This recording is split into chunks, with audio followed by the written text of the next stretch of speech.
Welcome to Fertility Friendly Food. I'm your host, Stephanie Velakis, accredited practicing dietitian and nutritionist and director of The Dietologist, an Australian-based practice focused on optimizing fertility through nutrition.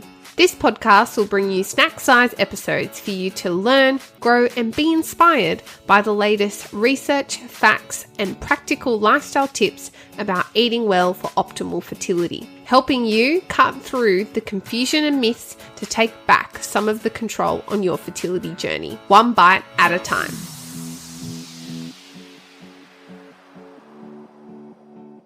Welcome back to another episode of Fertility Friendly Food, the podcast. My name is Stephanie Velakis and I'm an expert fertility dietitian and nutritionist and founder of The Dietologist and of course your podcast host.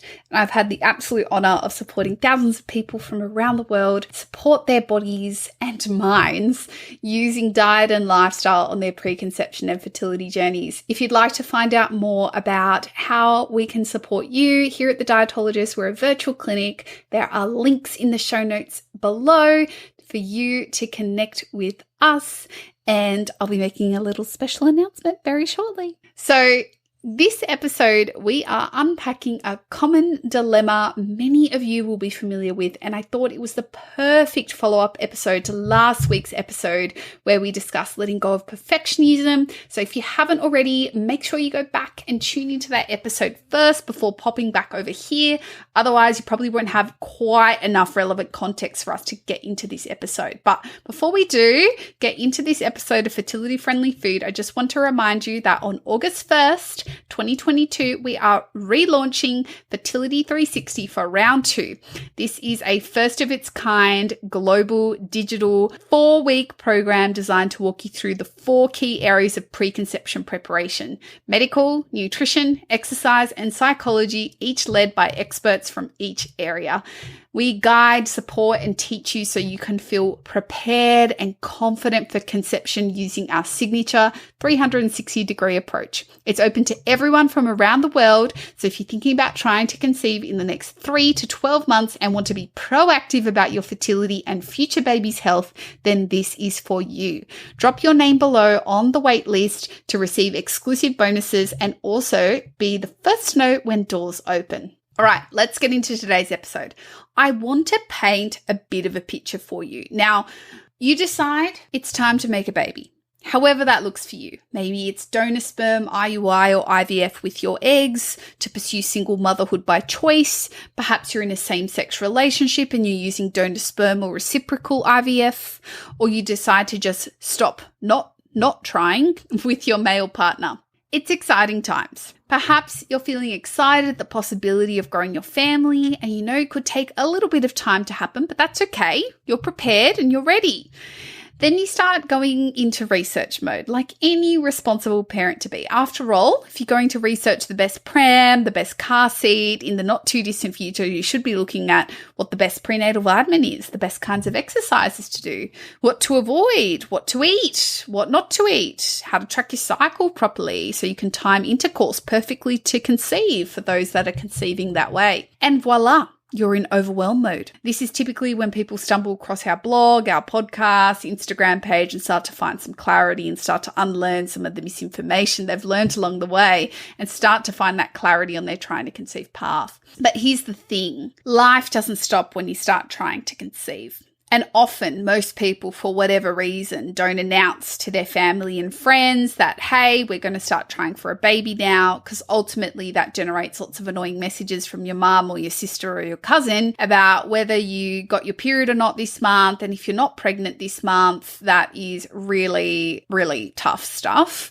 And it gets really not so fun after a little bit. So yeah, I completely understand people not necessarily wanting to be open with their immediate family about their plans of conceiving. Some people do, and they're able to draw those boundaries with people to prevent them from checking in, but obviously it's going to depend on your personal networks yourself. So perhaps it's just you and your partner or your support person or support people that know what's going on, which is a lot a lot to bear because there's a lot of moving parts that go on behind the scene. And life still goes on, hopefully, whilst trying to conceive, runs in the forefront or in the background, depending. People still get married and want a champagne toast at their wedding. You still have after-work drinks and events. You still have your best friend's hen's party. You still want to enjoy a night out at a nice restaurant for your birthday. You still go on holidays and plan trips potentially. And each of these circumstances presents its own unique little lifestyle dilemmas when it comes to trying to conceive. Do you drink the champagne at the wedding to celebrate your friend's nuptials? But won't that be bad if I am pregnant this month? We are in the 2-week wait, but if I say no, people will ask questions, and then I don't want to talk about it with them either right now. So what do? Do I enjoy the birthday meal out and not worry about the butter and the saturated fats and the sugary cocktails that I really want to have? Should I just stay home instead and avoid it all? Or choose something a little quote-unquote healthier, but less enjoyable? What about on holiday? It's more than just one meal I'm eating. Should I be making sure my meals are a bit more balanced? But I don't want to miss out on delicious gelato in Italy or my favorite pina colada at the poolside in Bali. So here's the thing. Trying to conceive can take over your life, and especially your social life, which are almost always characterized by food and drink. This is why your diet and nutrition is far more than just eating your fruits and veg and the nutrients with them. It is about memories, experiences, social connection, and in fact, this is what underpins the world-famous Mediterranean dietary pattern before we even look at food and nutrition as part of this diet, which we actually know is optimal for fertility for both males and females.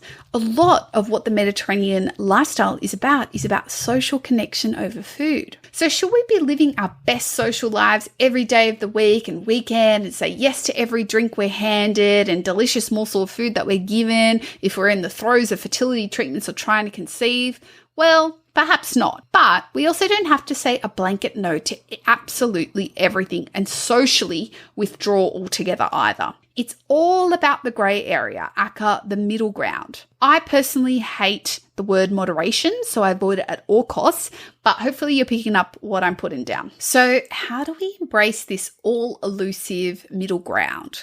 Well, first, you have to let go of the perfectionism and remember that one thing you did or didn't do will not make or break you. And I think that last episode hopefully got that message across. So we've got to let go of that part and let's move on to some other practical suggestions in social settings. So if you have a bit of visibility with your social calendar, make some judicious choices. If you have 3 birthdays, a wedding, a hen's night, a dinner out with your partner in a month, 2 cocktails at each event is certainly going to add up and put us up and over the ideal amount of alcohol consumption when it comes to conception.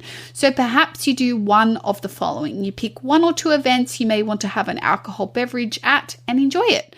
Perhaps some events fall in your follicular phase of your cycle, that is before you ovulate. That may be a slightly better time to have a drink versus your luteal phase, for example, which is after you ovulate where you may be potentially pregnant if you tried that month. If you're doing IVF or fertility treatments, it might be best to have almost no alcohol. So if you're going alcohol free, have a bit of a plan, because sadly people want to pry and ask questions about why you're not drinking alcohol. And these often come with other questions about whether you're pregnant or not, which can be extremely insensitive when you're trying very, very hard to be pregnant. So I just want you to have a few excuses if you don't want to talk about it up your sleeve: taking antibiotics, being the designated driver, having an early start the next day if you'd rather not talk about your story. Or if you're happy, share a little bit about your story saying, hey, we're going through IVF at the moment, it's best we're not drinking alcohol, and leave it at that. And if they feel really awkward about that, well, that's kind of their fault in my opinion. I do have a blog post I wrote a little while ago about excuses you can use in social situations to avoid alcohol, so I'll leave that linked for you in the show notes. On the food front, you're going to need to zoom out a bit and think about the week and decide what the plan is there. If it's just one meal out in the week in the context of eating the rainbow, incorporating lean proteins, whole grains, nuts, seeds,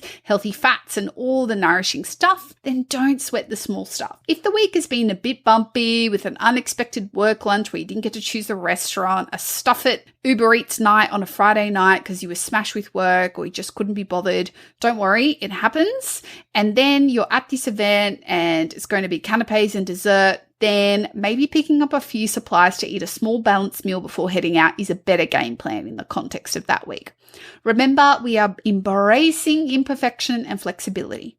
The next thing is, what do I do if I think I could be pregnant, but I'm not sure yet when it comes to food safety considerations in pregnancy?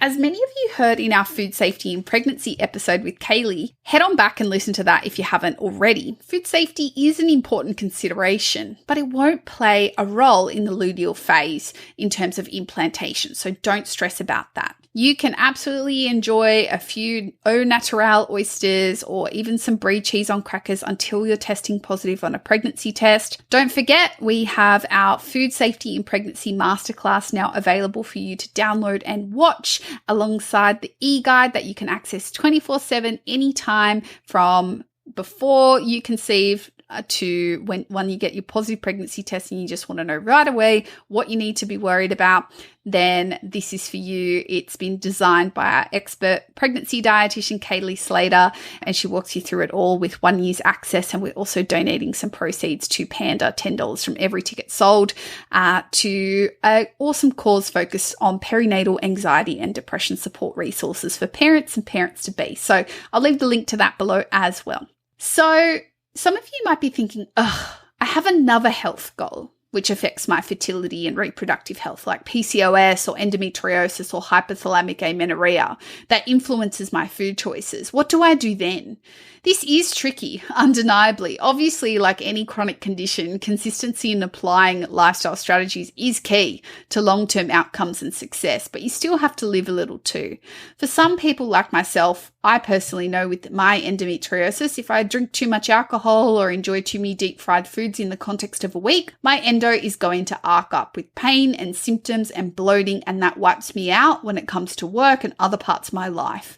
That's a cost I'm very rarely willing to pay, so I'm more likely to make adjustments in my social life, and I do so usually quite unapologetically. For others, you might go in eyes wide open, as I say, knowing that potentially this occasion is going to throw you for a bit of a loop for a few days or a week, but you're willing to accept that. At the end of the day, you're an adult, you can decide, nobody's stopping you, but do it without guilt or shame. Otherwise, truly, what's the point? Are you really enjoying yourself? And my final little tidbit is infertility, fertility treatments, trying to conceive can occupy so much mental real estate and influence so many of our decisions when it comes to our day-to-day lives, including our social lives, but we need to be really mindful of its impact on our social and mental well-being and what sacrifices we're happy to make and which ones are likely to hurt us in other ways, like social isolation, feeling excluded, or not enjoying life, which can really exacerbate many mental health concerns and generalized stress and a sense of well-being. I know it's hard when you're waking up at 6 a.m. to get your butt into a clinic for blood pokes and ultrasounds, injecting yourself wherever because it's time to inject your IVF medications to just say,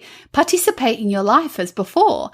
That obviously isn't always possible or practical 100% of the time, but whatever the outcome on your trying to conceive journey, I don't know many people who want to look back and say, I hit pause on everything in my life for this and I was miserable. And I think that's really the key takeaway. So live life, as few regrets as possible, wherever you can, embrace the flexibility. As I always say, as frustrating as it may be for those of you who are trying really hard to conceive, still 50% of pregnancies are still unplanned, and many people are eating, drinking, doing whatever they want until they find out, which sometimes isn't until they're 5 to 7 weeks pregnant, sometimes 8 weeks I've heard. Sure, it isn't ideal, but it does happen. And I know that's a really frustrating thing to hear. So we always have to keep that in mind because half the time, this is happening and most of the time everything ends up being fine in the end in terms of baby's health. So I hope this episode was useful for you. I have linked to the other podcast episodes, including the perfectionism and food safety episode as well as the food safety masterclass and our blog on excuses to avoid drinking alcohol. Plus, don't forget the waitlist for Fertility 360 round 2. It's launching August 1st. And of course, Kaylee's new pregnancy masterclass. So don't forget to subscribe, follow on whatever podcasting platform you're currently listening on, leave us a 5-star review, and this is a free and the best way that you can support this podcast. So please take 30 seconds and it really, really makes our day. We are a 100% independent podcast. We're doing this for you. So we really appreciate your support. Share it with a friend who might benefit, and I will catch you in the next episode, everyone. Bye.